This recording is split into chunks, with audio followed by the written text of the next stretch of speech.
أحد أجواره إثر عملية إطلاق النار عليه.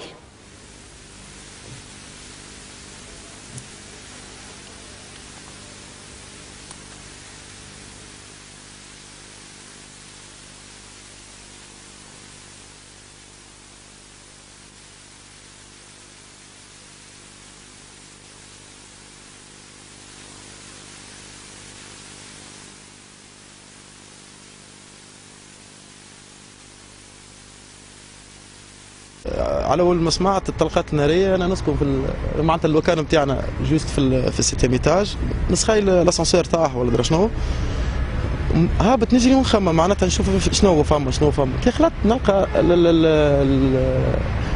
مرت العساس تعيط والشوفور نتاع سي شكري يخبط ديريكت. مشيت شفت الكهرباء، شوف حليت طليت نلقى سي شكري طايح في وسط الكهرباء هكا، حطيت يديا في البو نتاعو نلقاها بو طايحه وما فهمت شيء، ما نكذبش عليك.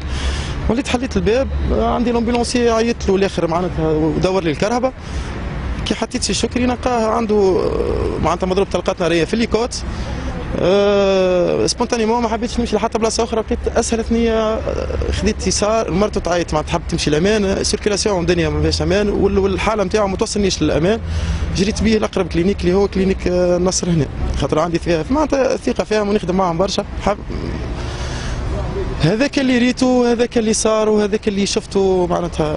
قداش من طلقه ناريه سمعت؟ اللي سمعت بين اكزاكتومون هما في الثالثة هبطت نجري، أنا فهمت؟ في الثالثة هبطت نجري، مي من بعد العساس قال لي راهم ضربوا حتى على العساس كي خلط، حاب يخلط على الواحد ضربوا عليه بطلقة أخرى نارية، معناتها أبارمون فما 4 أو 5 طلقات نارية بكل.